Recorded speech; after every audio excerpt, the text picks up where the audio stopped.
Hi అండి, welcome to my channel Revathi's world. Friends, ఈరోజు మన వీడియోలో సాఫ్ట్ ఉప్మా అండి. రెస్టారెంట్లలో హోటళ్ళల్లో దొరుకుతుంది కదా, సేమ్ అలాగే నేను ఇంట్లో చేశానండి. చాలా బాగా కుదిరింది. ఈ ఉప్మా తిన్నారంటే మళ్ళీ ఇంకోసారి రెస్టారెంట్కి వెళ్దాము, హోటల్కి వెళ్దాము అని అన్నారు. అంత కమ్మగా ఉంటుందండి. ఆ టెక్స్చర్ చూడండి, ఆ టెక్స్చర్ కానీ సాఫ్ట్నెస్ కానీ నేను చెప్పిన స్టైల్లో మీరు కూడా ఫాలో అయ్యి చేయండి. ఇదే కొలతలతో చేస్తే కరెక్ట్గా వస్తుందండి. అచ్చు నేను చేసినట్టే వస్తుంది. అండ్ పిల్లలు కూడా తిని చాలా బాగుందని చెప్తారు. చూడండి ఎంత సాఫ్ట్గా ఉందో చూసారా. ఈరోజు మార్నింగ్ బ్రేక్ఫాస్ట్లోకి అయితే ఇదే చేశానండి. అందరు తిన్నారు, చాలా బాగుందని చెప్పారు. మా చిన్నోడికైతే ఒక బాక్స్లో ఇది, ఇంకో బాక్స్లో రైస్ పెట్టి ఇచ్చేసాను. హ్యాపీగా తిని డబ్బాలు ఖాళీ చేసుకొని అయితే వస్తాడండి. ఇదైతే గ్యారంటీ. సో ఫ్రెండ్స్, ఇప్పుడు వీడియోలోకి వెళ్ళి ఈ ఉప్మాని ఈజీగా ఎలా ప్రిపేర్ చేయాలో చూసేద్దాము. ముందుగా స్టవ్ పై ఒక ప్యాన్ పెట్టేసుకోండి, కొంచెం ఆయిల్ వేసుకోండి.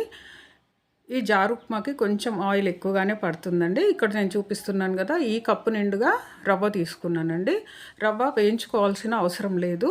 ఈ జారు ఉప్మాకి పచ్చిదే వేసేస్తామండి, వేయించుకోకుండానే రవ్వ వేసేసుకోవాలి. నూనె వేడెక్కిన తర్వాత కొంచెము జీలకర్ర, ఆవాలు, హాఫ్ టీ స్పూన్ మినపప్పు, హాఫ్ టీ స్పూన్ పచ్చిశనగపప్పు వేయాలండి. ఇవి కొంచెం చిటపట్లాడిన తర్వాత కొన్ని జీడిపప్పులు వేసుకోండి. ఈ ఉప్మాలో కంపల్సరీ జీడిపప్పులు వేసుకోవాలండి. అల్లం ముక్కలు, కరివేపాకు, జీడిపప్పులతోటే ఈ జారు ఉప్మా టేస్టీగా ఉంటుంది. అండ్ మనకి కళ్ళకి ఇంపుగా కూడా ఉంటుందండి. చూడండి, ఇవన్నీ కొంచెం రంగు మారిన తర్వాత మనం ముందే కట్ చేసి పెట్టుకున్న పచ్చిమిర్చి ముక్కలు, ఉల్లిపాయ ముక్కలు, కొంచెం కరివేపాకు, చూడండి అల్లం ముక్కలండి. కంపల్సరీ వేయాల్సిన ఇంగ్రీడియంట్ ఇది. ఈ అల్లం ముక్కలతోటే మంచి సువాసన, చక్కటి ఫ్లేవర్ అండ్ టేస్ట్ వస్తుందండి. కంపల్సరీ కరివేపాకు, అల్లం ముక్కలు మాత్రం మర్చిపోకుండా వేయాలండి. ఇవన్నీ బాగా వేయించుకోండి. తర్వాత ఈ ఉప్మాకు సరిపడా ఉప్పు వేసేసేయండి. హాఫ్ టీ స్పూన్ అంతా ఉప్పు వేస్తున్నానండి. తర్వాత మనం చూసి వేసుకోవచ్చు.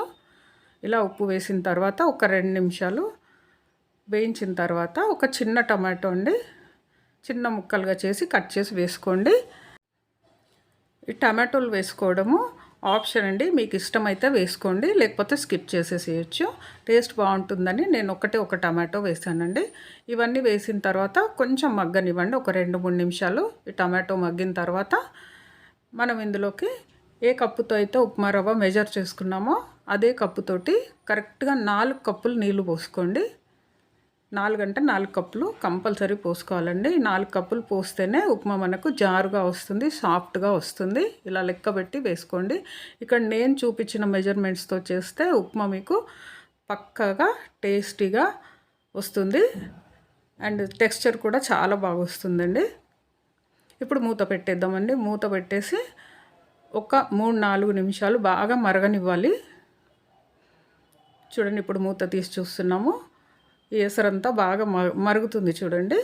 ఈ మరిగేటప్పుడే ఒకసారి ఉప్పు చెక్ చేసేసుకోండి మీరు. ఇప్పుడు ఉప్పు సరిపోలేదంటే ఇప్పుడే వేసేసుకోవాలండి, తర్వాత వేసుకోలేము. రవ్వ యాడ్ చేసిన తర్వాత ఉప్పు వేయాలంటే వేయలేము, అది కరెక్ట్గా కలవదు కూడా. సో ఇప్పుడు ఇలా ఉప్పు చూసేసుకొని మీకు సరిపోలేదంటే వేసేసుకోవచ్చు. అండ్ ఇప్పుడు రవ్వ వేయడమే ఒక టాస్క్ అండి. స్టవ్ కంపల్సరీ సిమ్లో పెట్టేసి ఇలా పైనుండి మెల్లగా పోసుకుంటూ రైట్ హ్యాండ్ తోటి బాగా స్పీడ్గా కలపాలండి. రైట్ హ్యాండ్ తోటి స్పీడ్గా కలపాలి. లెఫ్ట్ హ్యాండ్లో రవ్వ పట్టుకొని ఇలా మెల్లగా పోసుకుంటూ రైట్ హ్యాండ్ తోటి స్పీడ్గా ఇలా కలిపేసేయాలి. జాగ్రత్త అండి, ఇది ఉడికేటప్పుడు చేతుల మీద పడి మనకి బొబ్బలు వచ్చే ఛాన్సెస్ ఉంటాయి. కొంచెం పొడుగు కాడ ఉన్న స్పూన్ తోటి కలుపుకోండి. చూడండి, ఇలా కలిపేసుకున్న తర్వాత మళ్ళీ మూత పెట్టేసి ఒక 4-5 మినిట్స్ సిమ్లోనే ఉడికిచ్చేసేయండి. చూడండి, ఇక్కడ మూత పెట్టేసి ఉడికిచ్చేసేయాలండి. అండ్ ఇప్పుడు మూత తీసి చూద్దామండి.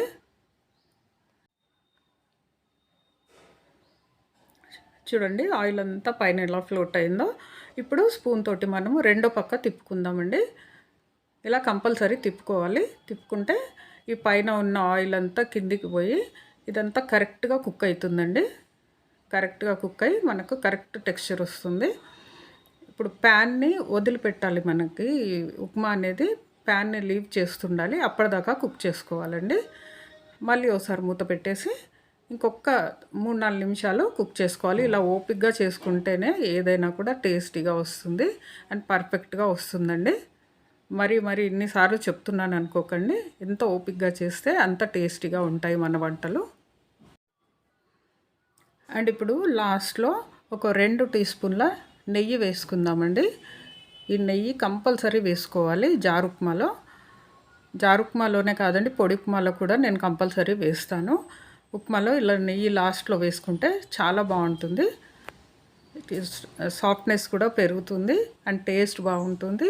స్మెల్ కూడా అద్దరిపోతుందండి అసలు. ఇలా నెయ్యి వేసిన తర్వాత ఒక 2-3 నిమిషాల సేపు ఇలా మగ్గనివ్వండి.